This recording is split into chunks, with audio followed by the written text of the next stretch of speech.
uzinduzi wa maandalizi ya mkutano wa wakuu wa nchi za Afrika kuhusu rasilimali watu utakaofanyika hapa katika ukumbi wa kimataifa wa mikutano wa Julius Nyerere jijini Dar es Salaam. Mimi ni Alpha Wawa. Lengo la mkutano huu, mtazamaji wa TBC1, ni majadiliano ya wakuu wa nchi za Afrika katika kutatua changamoto mbalimbali za ukuaji wa uchumi hapa Afrika kupitia rasilimali watu. Mkutano huu utajikita katika uwekezaji kwenye rasilimali watu ili kuongeza tija na ajira kwa vijana, kushughulikia maendeleo ya ukuaji wa sekta mbalimbali ikiwemo sekta ya nishati, miundombinu ambavyo ni kichocheo katika kukuza uchumi na kuondoa umasikini. Kauli mbiu ni uwekezaji kwenye rasilimali watu, yani invest in people. Hivyo mtazamaji wa TBC1, huu ni uzinduzi tu wa tukio ambalo kilele kitakuwa mwezi Julai, na mkutano huu mkuu unatarajiwa kufanyika hapa jijini Dar es Salaam. Na katika tukio hili la uzinduzi wa siku ya leo, mgeni rasmi ni Rais wa Jamhuri ya Muungano wa Tanzania, Dr. Samia Suluhu Hassan. Mtazamaji wa TBC1, uzinduzi huu na mkutano wa masuala ya rasilimali watu inakuja kama hitaji la nchi za Afrika kuweka mkazo katika rasilimali watu na nguvu kazi katika maendeleo ya kiuchumi. Lengo ni kukuza mijadala wa hitaji la Afrika pamoja na dunia kuwekeza katika nguvu kazi na rasilimali watu na hatimaye kuja na maazimio ya pamoja.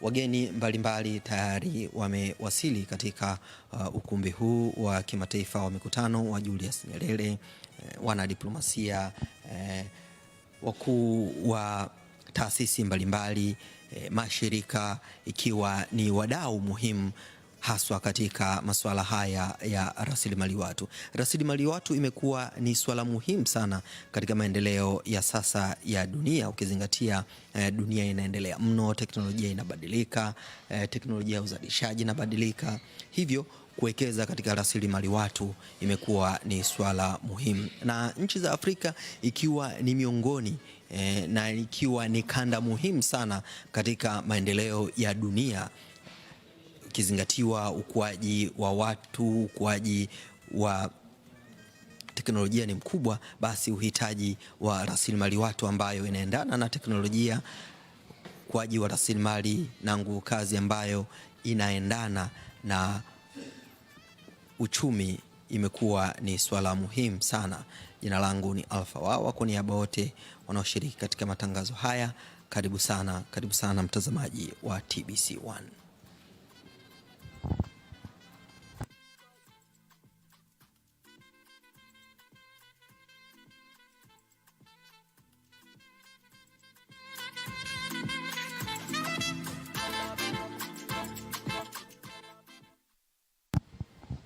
Mtazamaji wa TBC1, kama nilivyokueleza hapo awali, lengo la mkutano huu ni kujadili, ambapo wakuu wa nchi za Afrika katika kutatua changamoto za ukuaji wa uchumi kupitia rasilimali watu, ambapo mkutano ambao utakuwa ni wa wakuu wa nchi hapo mwezi Julai utajikita zaidi katika uwekezaji kwenye rasilimali watu ili kuongeza tija na ajira kwa vijana.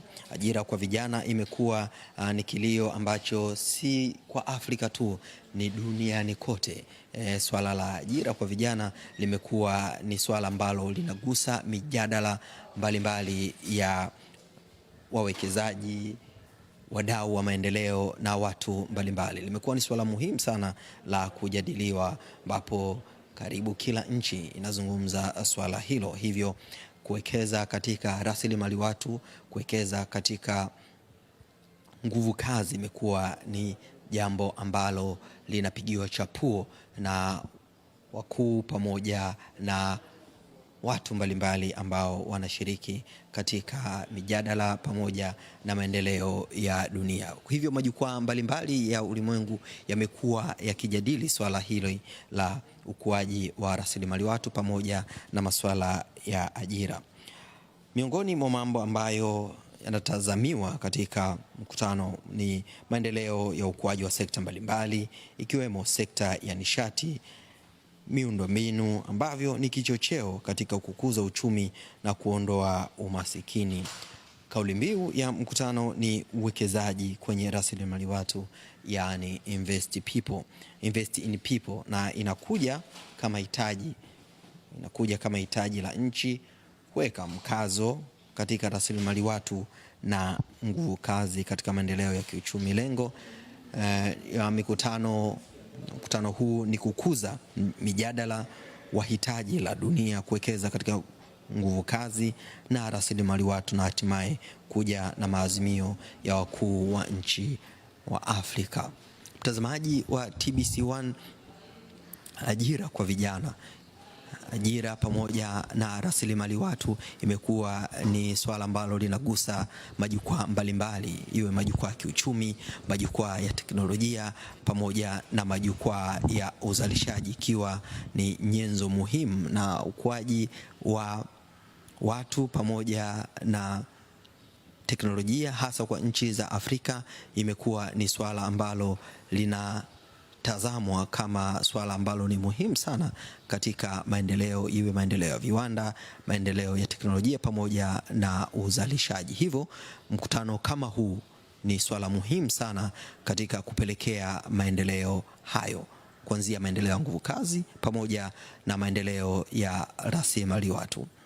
Wadau mbalimbali kutoka mashirika mbalimbali, wanadiplomasia pamoja na wakuu wa mashirika mbalimbali wameshafika katika ukumbi huu wa kimataifa wa Julius Nyerere, ambapo mgeni rasmi katika uzinduzi wa tukio hili atakuwa ni Rais Samia Suluhu Hassan, Rais wa Jamhuri ya Muungano wa Tanzania.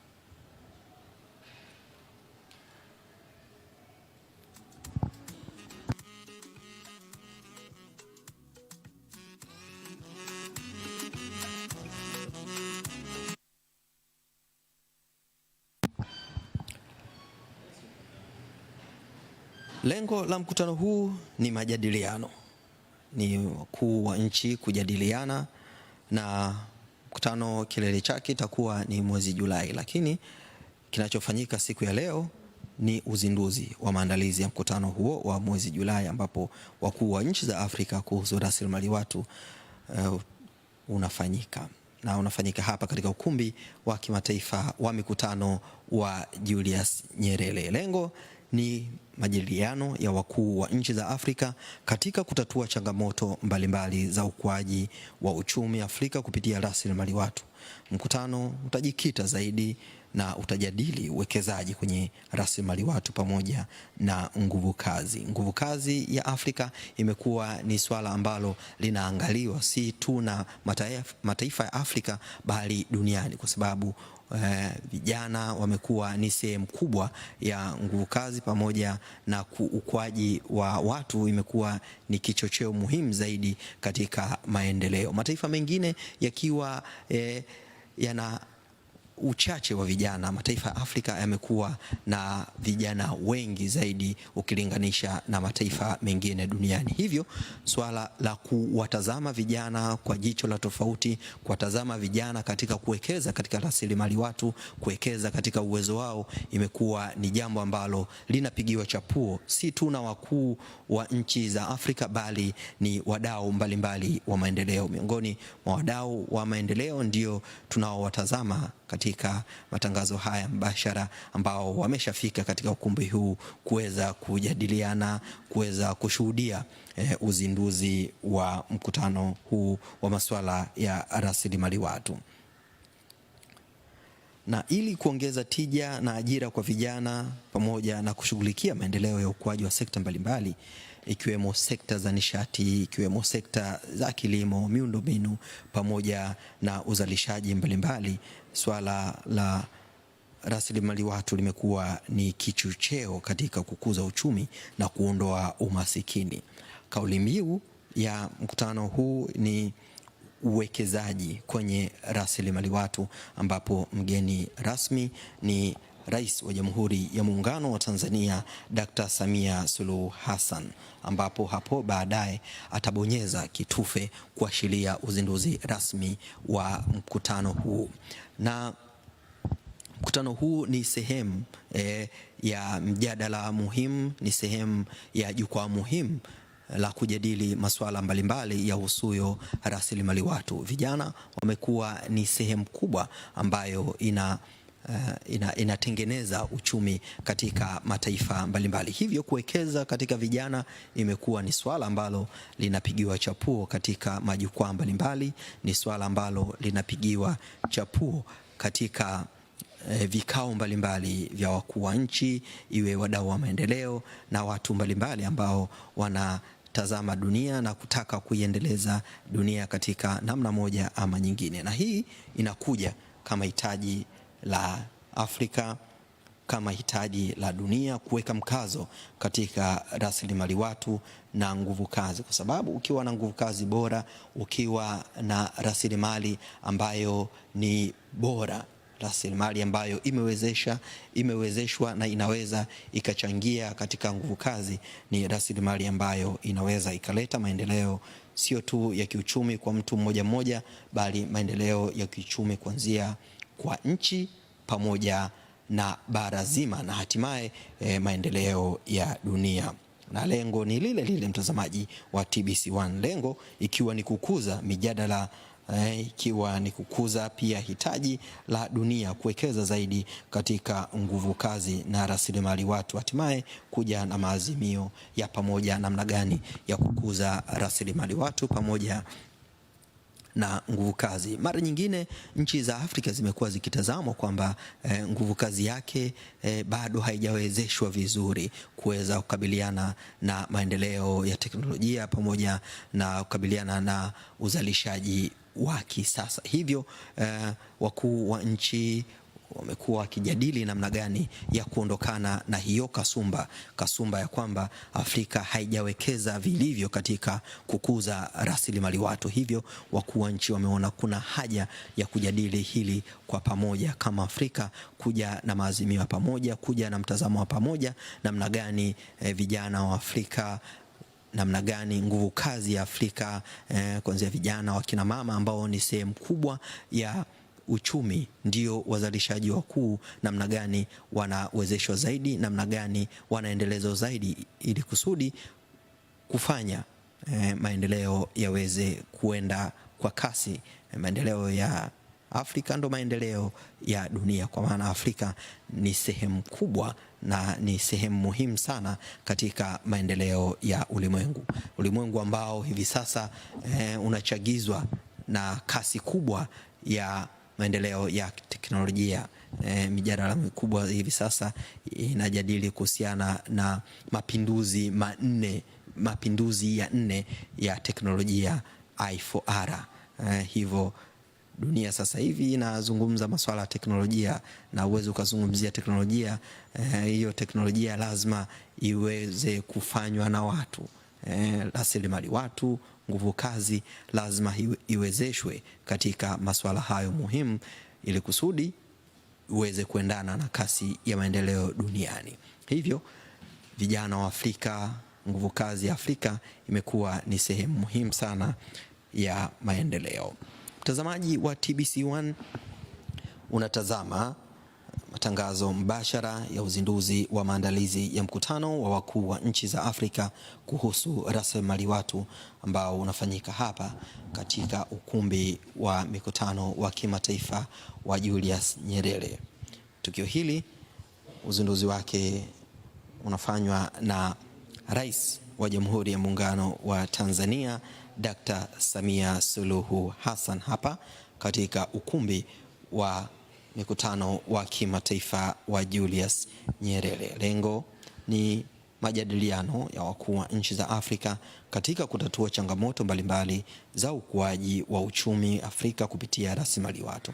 Mkutano huu na uzinduzi huu utajikita katika uwekezaji kwenye rasilimali watu ili kuongeza tija na ajira kwa vijana, kushughulikia maendeleo ya ukuaji wa sekta mbalimbali ikiwemo sekta ya nishati, miundombinu, ambavyo ni kichocheo muhimu katika kukuza uchumi na kuondoa umasikini. Tanzania imekuwa inawekeza vilivyo katika kuendeleza vijana wake, na si swala la kushangaza.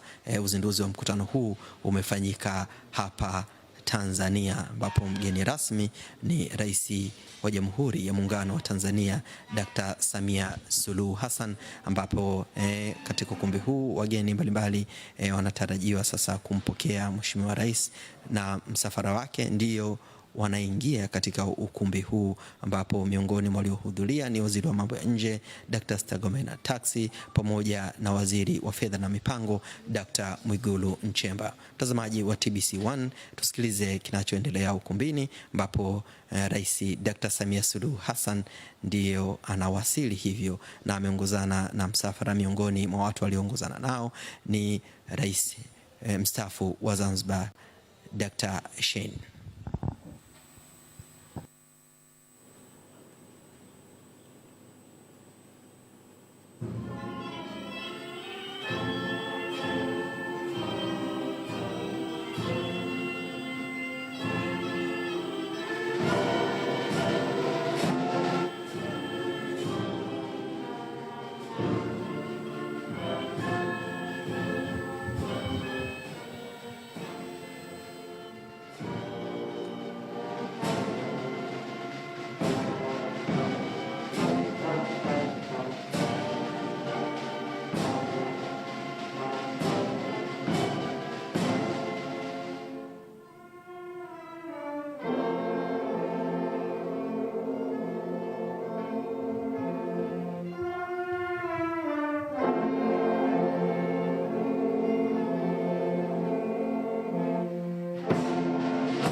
Can we kindly be seated?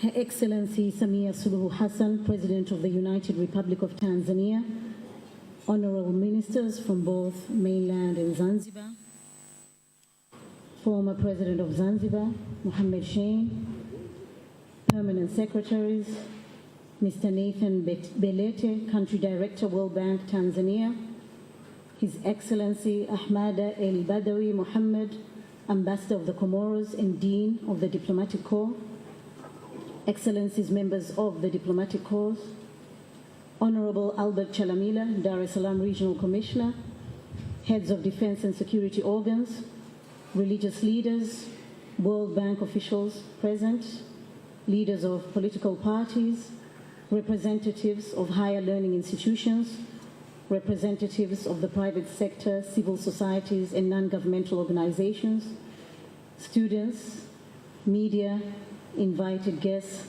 ladies and gentlemen. Today we're also joined by, apart from government, representatives from across the Africa region as well and internationally. This includes human capital focal points, as well as World Bank staff from headquarters and country offices abroad. While we're few in the room, in spirit and presence, we have our friends from all around pushing and supporting the message of human capital. To start our program today on the launch of Africa Human Capital Heads of State Summit, I'd like to invite Honorable Dr. Stegomena Tax, Minister of Foreign Affairs and East Africa Cooperation, for welcoming remarks. Karib San.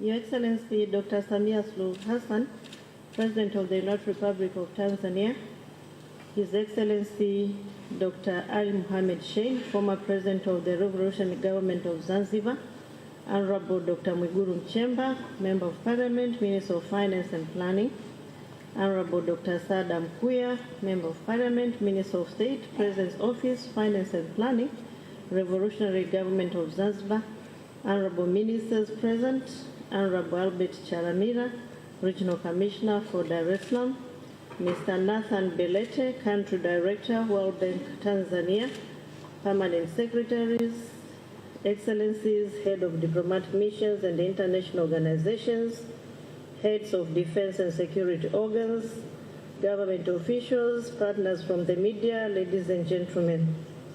It gives me great pleasure to welcome you all to this special occasion to launch the 2023 Africa Heads of State Human Capital Summit. Your presence here today is a clear indication that we are very ready for a very successful summit in July this year. I take this opportunity to thank you for honoring our invitation and for turning up in big numbers. Excellencies and invited guests, the opportunity of the United Republic of Tanzania to host the Africa Heads of State Human Capital Summit in July 2023 comes as a result of extensive engagement among governments on the need to draw attention to the role of human capital in economic growth and the importance of investing in people. It is also a testimony of Excellency Dr. Samia Suluhu Hassan, the President of the United Republic of Tanzania, commitment to this very important agenda.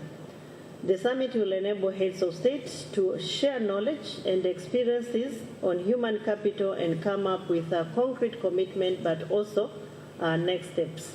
Distinguished participants, Agenda 2063 seeks to transform Africa into a global powerhouse of the future. This momentous aspiration requires deliberate investment in skills and capacities so as to take advantage of socio-economic opportunities in our respective countries, but also in the continent at large. Human capital development is therefore key to successful implementation of Agenda 2063 and requires massive and coordinated efforts by all African countries. The forthcoming African Heads of State Summit on Capital, to be held on the 25th to the 26th of July 2023 in Dar es Salaam, Tanzania, will be a crucial step in amplifying the human capital agenda in Africa. May I take this opportunity to thank Her Excellency Dr. Samia Suluhu Hassan, President of the United Republic of Tanzania, for her bold decision to host this very important summit.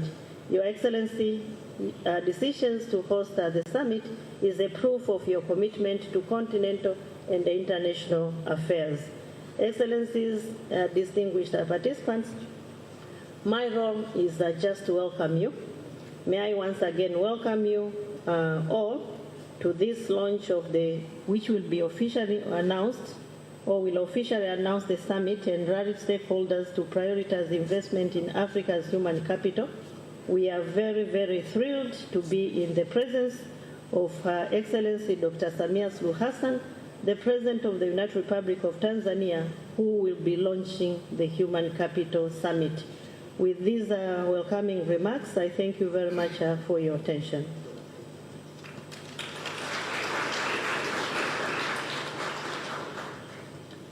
Thank you very much, Honorable Dr. Stegomena Tax. And now I'd like to invite Mr. Nathan Belete, Country Director, World Bank, Tanzania, Malawi, Zambia, and Zimbabwe, basically to speak about the context setting of human capital and the summit itself. Karibu sana.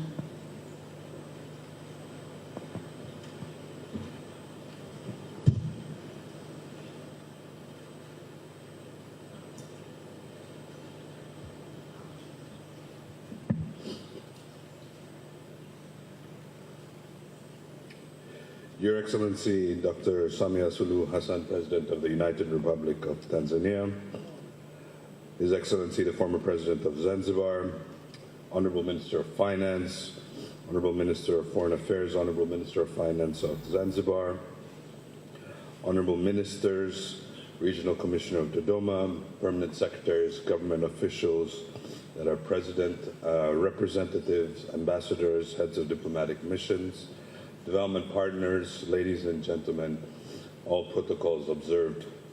Habari za asubuhi. It's a real honor and pleasure for me on behalf of the World Bank to participate in this official launch of the Africa's first ever Human Capital Summit that we are very proud to be associated with the government of the United Republic of Tanzania. Your Excellency, this summit comes at a critical time in African countries recover from the impact of COVID-19, while at the same time facing the impact headwinds due to the multiple crises confronting our region.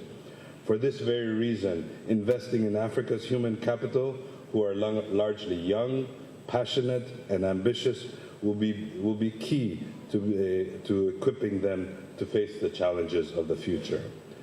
Africa is a continent of young people. With over 60% of its population below the age of 25, it is the youngest population in the world. Over 70% of Africa's youth today work in the informal sector, while they often earn low wages and have limited opportunities for advancement due to low levels of human capital. While these are significant challenges, this also presents us a unique opportunity for the continent to harness its demographic dividend. For the region to realize this potential, African countries must urgently work to overcome the critical human capital challenges that they are facing. We have seen that governments can succeed by enhanced focus on ensuring children get to school in good health, improving access to and quality of learning and skills, addressing youth unemployment, and promoting gender equality. For example, there is evidence that cash transfer programs have helped more improved lives and prospects of the most vulnerable, particularly children. In Tanzania, the cash transfer programs such as the Productive Social Safety Net program have seen that school enrollment among children increases literacy and improves household incomes. Moreover, visits to the health clinic with children below age 5 were higher in other households, and in PSN households had 3 times higher enrollment in the Community Health Fund. These safety net programs have also empowered women in Tanzania. Impact studies have shown that the program increased the likelihood of women having a say in the use of their own earnings, being the primary decision maker on children's health and education, as well as on household purchases. In addition, we have seen the impacts that investments in upgraded sanitation and hygiene facilities in our primary schools can have. A concerted drive by the government of Tanzania to improve school sanitation and hygiene will reach 1,500 schools in 17 regions by the end of next year. Schools with improved facilities are already reporting a reduced absenteeism due to just availability of water and better menstrual hygiene management. As attendance and participation rates improve, some schools are already observing an upward trend in performance. This shows that it is possible to overcome the human capital challenges our countries are facing through multifaceted interventions. To address these challenges and accelerate progress, it is important that African countries work together with each other, but also work together with all stakeholders, including development partners, civil society organizations, the private sector, and of course the youth themselves for the future. By collaborating and sharing best practices, we can mobilize resources and ideas to foster environments that equip young people to thrive and fully contribute to their country's development. It is encouraging to see the strong strides that are happening on the continent already. Several African countries have made significant progress in improving access to education for young people. Primary school enrollment rate in sub-Saharan Africa increased from 52% in 1990 to 80% in 2019. Again, here in Tanzania, transition from primary to lower secondary improved significantly from 67% in 2016 to 78% today. This is an important achievement. However, we can and must build on this progress and increase the quality and duration of learning so that young people are skilled and equipped to take advantages of today's and tomorrow's jobs and create opportunities for themselves and others. Many African countries have implemented policies aimed at promoting job creation and entrepreneurship among young people. The Africa Union Agenda 2063 includes a goal of creating 100 million jobs for young people by 2025. Let us all strive to turn this aspiration into a reality.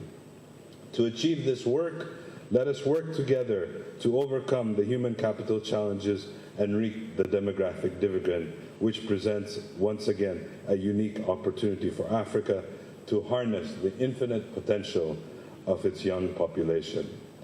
I would like to conclude by emphasizing yet again how proud we are in the World Bank to be supporting this first African Human Capital Summit under the leadership of Her Excellency President Samia, as this is an important milestone on this journey.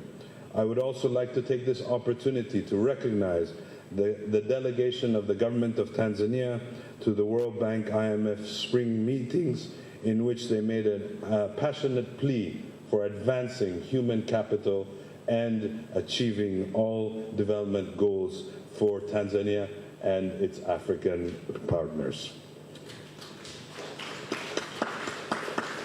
It marks a new and more ambitious phase to accelerate progress on unlocking the full potential of Africa's youth and paving the way for sustained economic growth and transformation. The time to act is now. Thank you very much. Asanteni sana.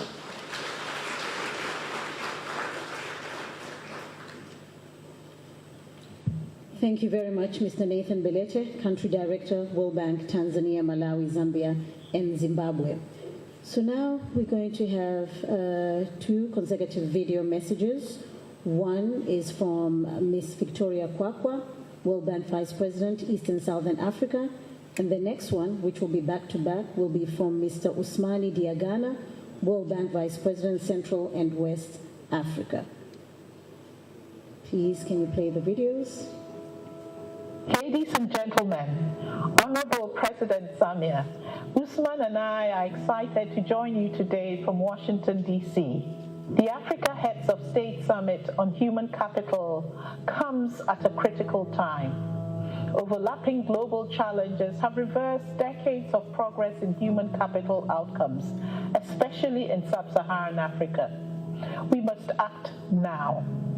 Prioritizing investments in people has never been more important. This is especially true for women and girls.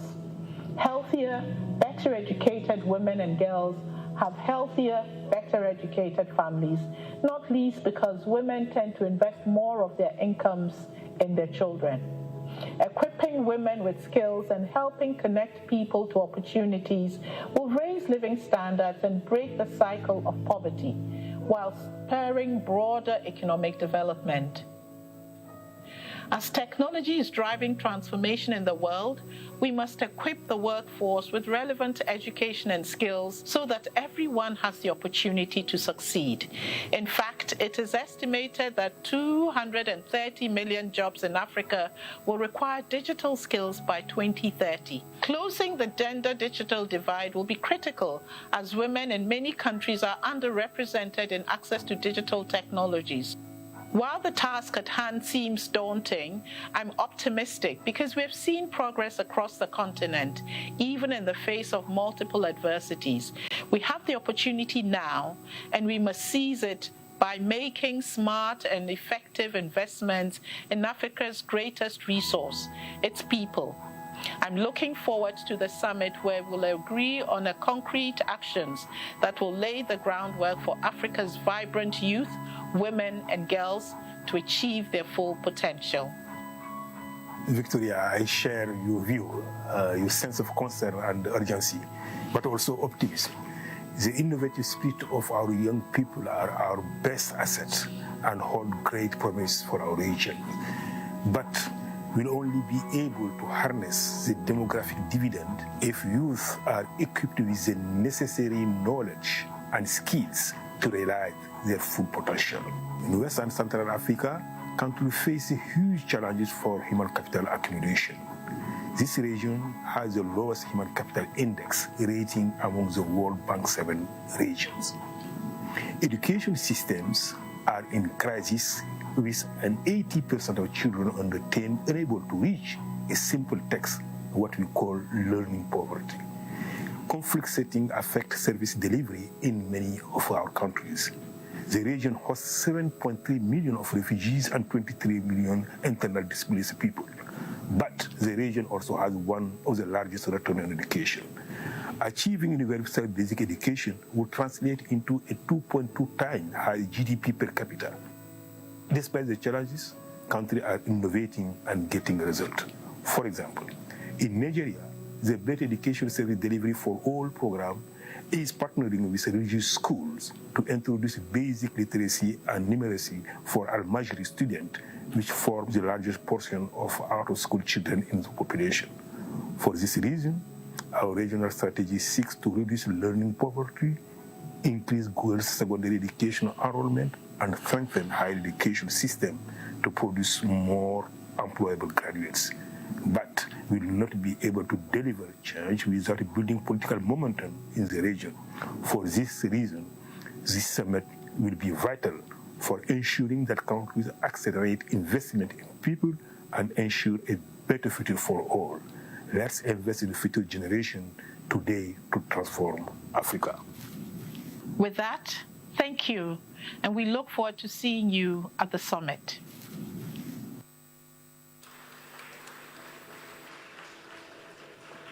Ladies and gentlemen, Honorable President Samia. Well, that was interesting. Thank you very much. That was Ms. Victoria Kwakwa, World Bank Vice President, East and Southern Africa. And you also heard Mr. Osmani Diagana, World Bank Vice President, Central and West Africa. So before I welcome the Minister of Finance and Planning, Dr. Mgulu Nchemba, let's have a little bit of entertainment. We look a little bit sad. So, and Mpoto is very good in entertaining. Karibu sana Mrisho Mpoto with his theater group. Karibuni sana.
Kuongeza tija kwa vijana kwa kuboresha mafunzo na ujuzi ili kuharakisha ukuaji wa uchumi wa Afrika.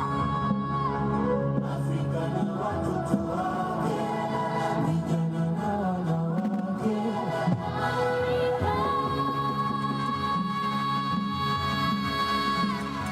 Afrika na watoto wake, vijana na wanawake.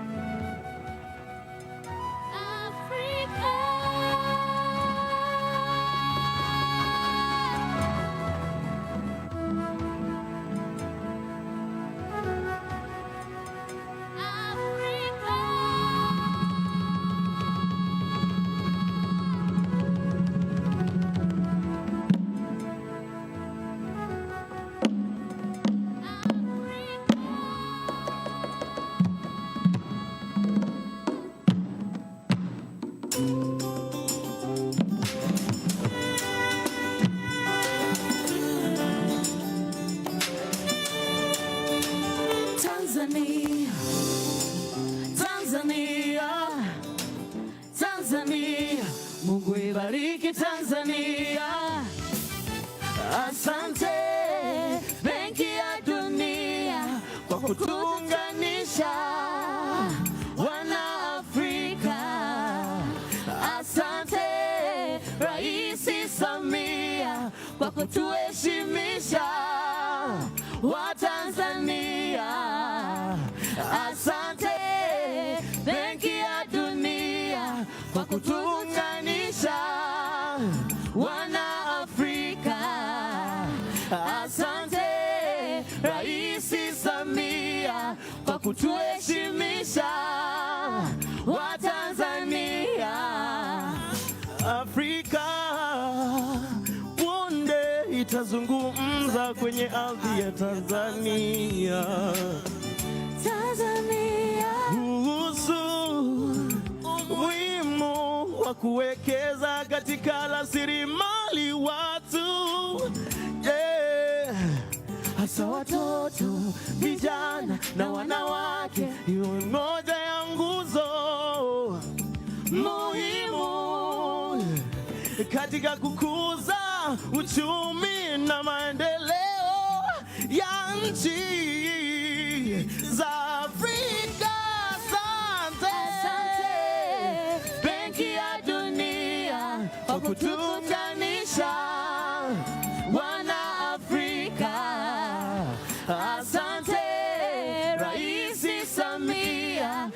kutuheshimisha Watanzania, kuimarisha uhimilivu wa nchi za Afrika katika kukabiliana na majanga.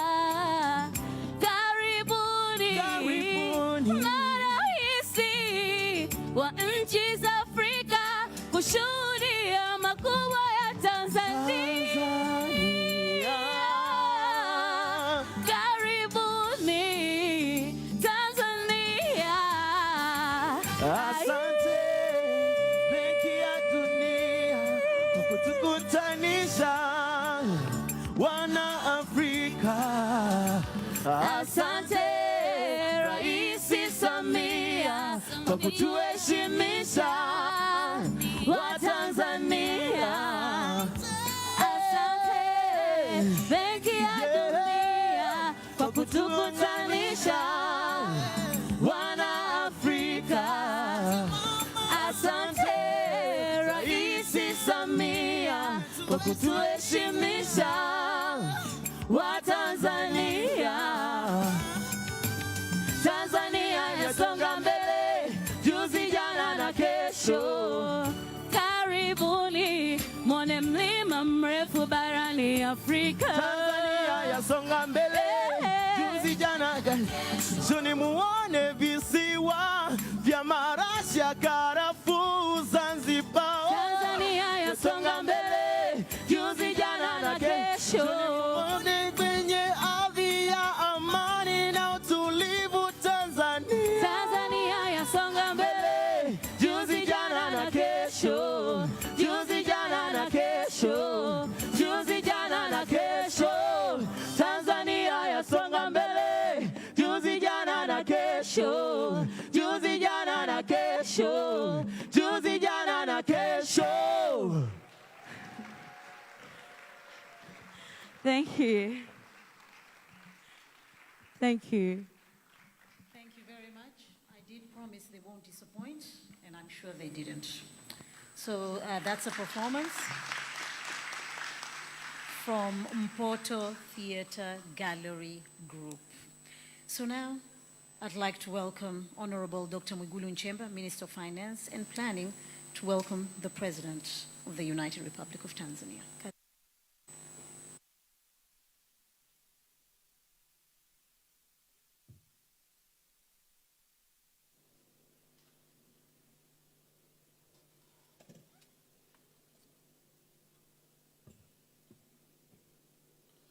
Your Excellency, Dr. Samia Suluhu Hassan, President of the United Republic of Tanzania, Your Excellency, Dr. Shein, the former President of Zanzibar and the former Vice President of the United Republic of Tanzania, Honorable Dr. Stegomena Taxi, Minister for Foreign Affairs, Honorable Dr. Sada Mkuya, Minister of State, Finance and Planning, Zanzibar, my fellow ministers here present, both from mainland and Zanzibar, my brother Nathan Belete, the World Bank Group Country Director for Tanzania, Malawi, Zambia, and Zimbabwe, Chairman of the Budget Committee, I've seen my brother, you can rise up.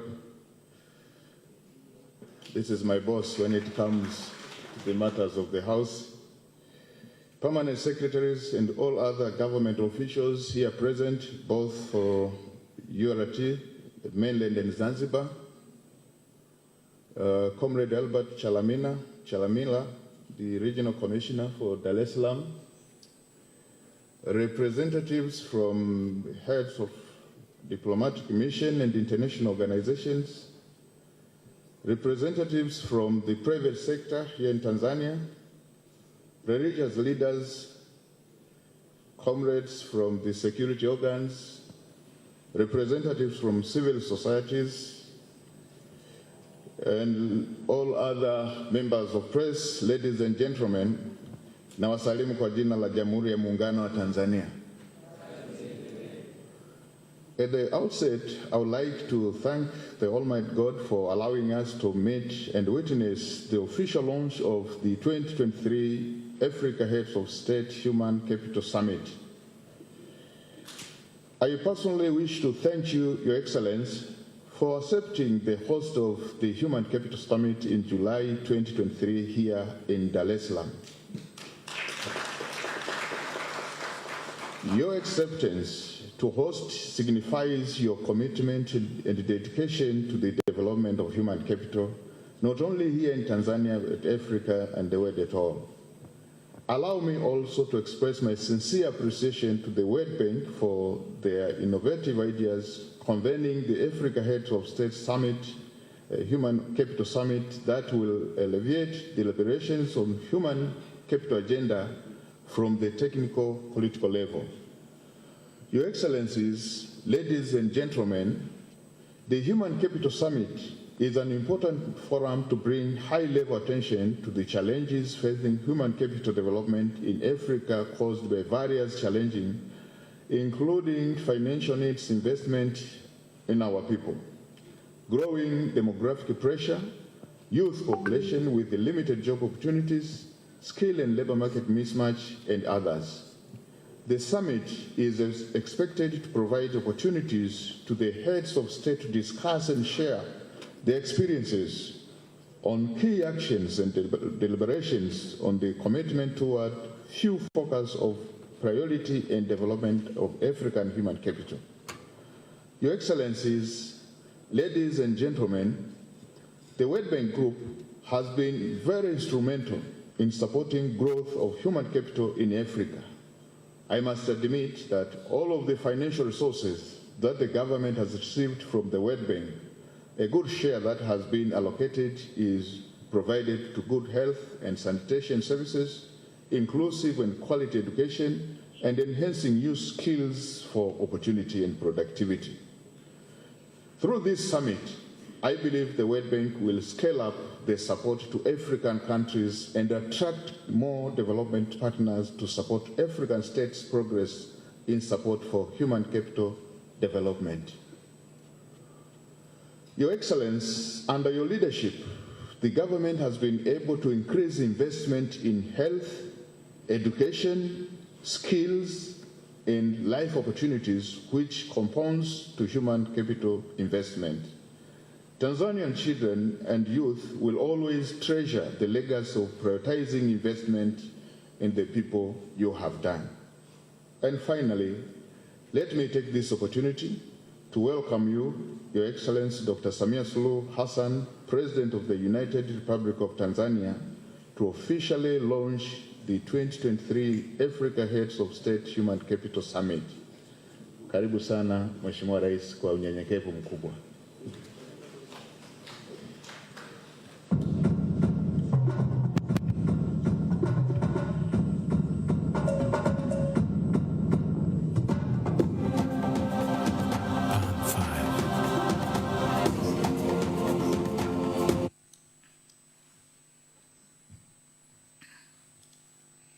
Your Excellency, Dr. Ali Mohamed Shein, the former Vice President and the President of Zanzibar, Honorable Ministers here present from both parties of the Union, Permanent Secretaries, the World Bank Country Director, Dr. Nathan Balete, and the members of this World Bank from the headquarters, Excellencies, heads of diplomatic mission and international organizations, representatives from the private sector in Tanzania, representatives from the civil society, government officials, Dar es Salaam Regional Commissioner, media personnel, ladies and gentlemen. Jamhuri ya Muungano wa Tanzania. And it doesn't have its English translation. It's just like that. Jamhuri ya Muungano wa Tanzania. It gives me a great pleasure to welcome you to this auspicious occasion to officially launch the 2023 African Heads of State Human Capital Summit. Your presence here today portrays your strong commitment to the human capital development agenda and your readiness to support African governments. It is therefore a great honor for Tanzania to be given an opportunity. Oh, I forgot to, yeah, I have addressed you. Okay, and so I was saying it is a great honor for Tanzania to be given an opportunity to host this remarkable event that aims at showcasing and sensitizing African heads of state on the importance of investing in human capital for sustainable economic growth in our continent. Excellencies, ladies and gentlemen, the African Heads of State Human Capital Summit 2023, whose theme is Accelerating Africa's Economic Growth, Boosting Youth Productivity by Improving Learning, Skills, and Productivity of Youth. The theme will provide a unique platform, or the summit will provide a unique platform for heads of state to deliberate and share best practices on the role of human capital in driving economic growth and development. Certainly, Africa's human capital endowment is key to the future success, including its potential for economic growth, and indeed, investment in human capital is essential in ensuring people's well-being, enhanced productivity, inclusive economic growth, poverty reduction, and promotion of crisis preparedness and management. And so, the achievement of the Global Sustainable Development Goals cannot be separated from development of human capital. The polycrisis of food and fuel price rise, conflicts, droughts and floods, and COVID-19 have caused huge losses and reduced momentum in the progress made in improving human development outcomes and in building human capital worldwide. Disruptions in essential services have had severe consequences for under 5 and maternal mortality and worsened many people's exposure to diseases. The United Nations has estimated that there would be around, or there was around, 130 million more malnourished children in 2020, and it is further estimated that learning poverty will rise by 10 percentage points to more than 60% in developing countries worldwide, and from 83% to more than 90% in the poorest countries if steps will not be taken now.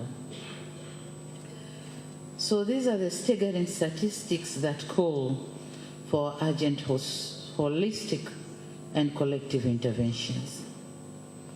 Excellencies, ladies and gentlemen, Africa is trained to enhance its human capital asset.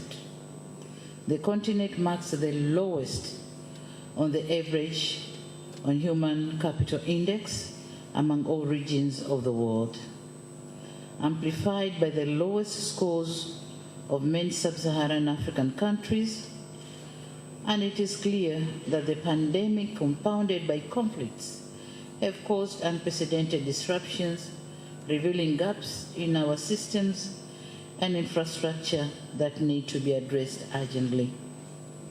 While our countries appreciate population asset resulting from improved maternal and child health services across the continent, we are constrained with fiscal challenges for children's development and jobs for our youth, following a huge demographic pressure.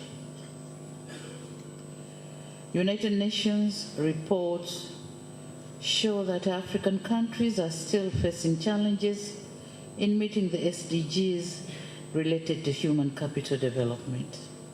In particular, education health, and social protection. With the exception of North Africa, target indicators for other African countries on ensuring quality education stands below the global average levels. Maternal mortality ratios are still high. Availability and sustainability of management of water and sanitation remains a challenge. Frameworks to protect women and girls against discrimination, domestic violence and child marriage, and female genital mutilation remains weak. In overall, progress made by Africa under respective SDGs is unsatisfactory and indicates the risk of not being able to attain the goals by the target year 2030. Excellencies, ladies and gentlemen, flashing back to our Agenda 2063, Africa has centered human capital development as one of the key flagship themes, with a focus on improving access to contribute to education and healthcare for all, promoting gender equality and women's empowerment, and building the necessary skills to competencies required for the continent's growth and transformation. African Union has targeted to increase the percentage of African children enrolled in pre-primary education to at least 70% by 2025, while also prioritizing investments in higher education, technical and vocational training programs. The moment is now for us to hasten the pace to ensure we realize these goals.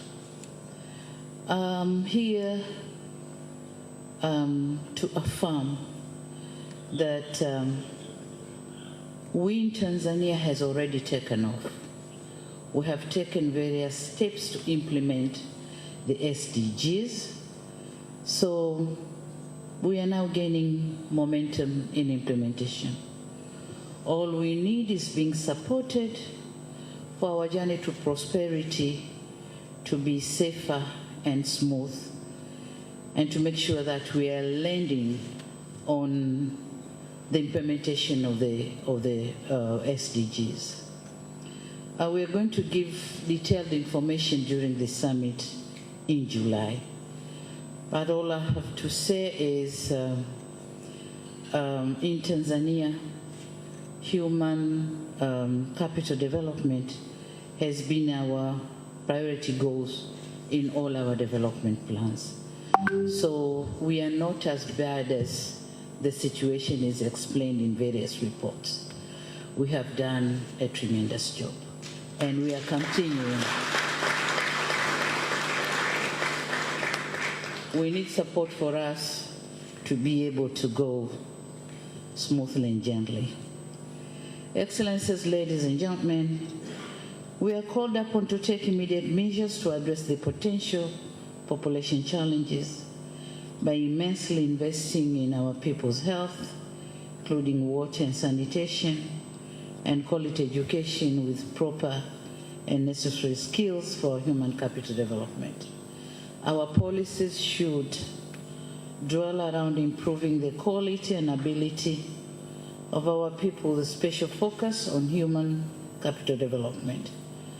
African leaders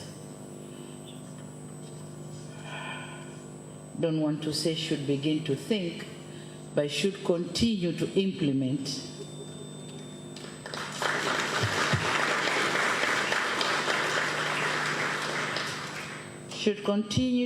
investing in African people, focusing on youth and women. And it is in this connection or context that I'm pleased to announce that the 2023 Human Capital Heads of State Summit, jointly hosted by the government of the United Republic of Tanzania and the World Bank, will be held in Dar es Salaam, Tanzania, from 25th to 26th July this year, 2023, and right here at the Julius Nyerere International Convention Center.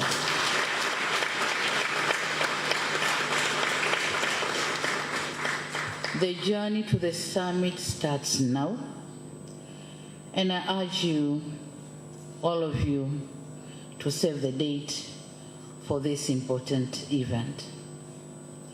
Excellencies, ladies and gentlemen, once again, I thank you for participation in this official launch of the summit and encourage all of you to participate in the upcoming Human Capital Summit.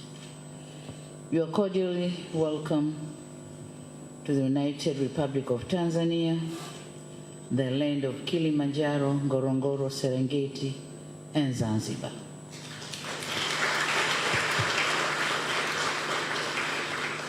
I thank you for your kind attention. Thank you very much.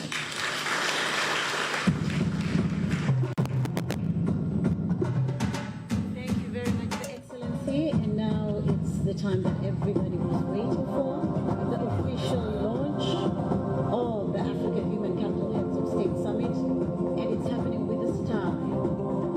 So, can you all sit down, please? The rest can you kindly sit down, please? Because we would like to see this. Honorable ministers, can you kindly sit? Thank you. On 5. So that you can all see what's happening. So we're going to have a countdown. 3.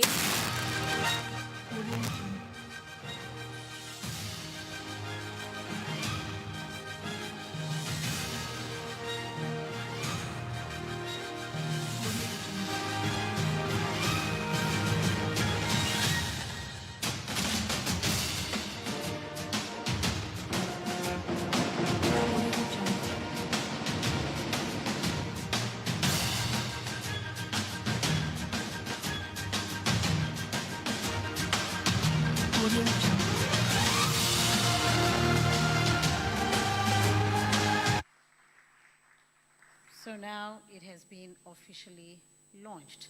Thank you very much, Madam President. Thank you very much, invited guest. And now this is the end of our program.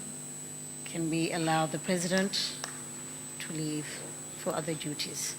Karibuni sana, asanteni sana. Wa TBC1 ni rasmi sasa. Uzinduzi wa maandalizi ya mkutano wa wakuu wa nchi za Afrika kuhusu rasilimali watu umefanyika na kilele kinatarajiwa kuwa ni mwezi Julai hapa katika ukumbi huu wa kimataifa wa mikutano wa Julius Nyerere. Na katika hotuba yake Rais Samia amesisitiza juu ya uhitaji wa bara la Afrika kuwekeza zaidi katika rasilimali watu. Amesisitiza hasa katika vijana pamoja na wanawake. Dunia hivi sasa inaelekea katika ipo katika mapinduzi ya 4 ya viwanda. Hivyo uhitaji wa rasilimali watu ambayo imejitosheleza katika teknolojia hiyo ni uhitaji mkubwa, na mijadala imekuwa ni mikubwa katika majukwaa mbalimbali hapa nyumbani pamoja na kimataifa. Hivyo msisitizo wake umelenga katika swala hilo, na ameeleza utayari wa Tanzania katika mkutano huo ambapo kilele chake kitakuwa ni mwezi Julai. Ni matangazo ya moja kwa moja kutoka hapa kumbi wa kimataifa wa Julius Nyerere, ambapo ilikuwa ni tukio la uzinduzi wa mkutano wa wakuu wa nchi za Afrika kuhusu rasilimali watu, ambapo kilele kitakuwa ni mwezi Julai hapa jijini Dar es Salaam katika ukumbi huu wa mikutano wa kimataifa wa Julius Nyerere. Kwa niaba wote walioshiriki katika matangazo haya, mtazamaji wa TBC1, jina langu ni Alpha Wawa. Pande wa picha alikuwepo Silvanus Mauki, Nicholas Mbaga pamoja na Wasila Fundi, alikuwa ni Isa Jumanne, Shaban Jumanne, Kaila Sahani pamoja na Shaban Magembe. Changanya picha ni Noel Lema.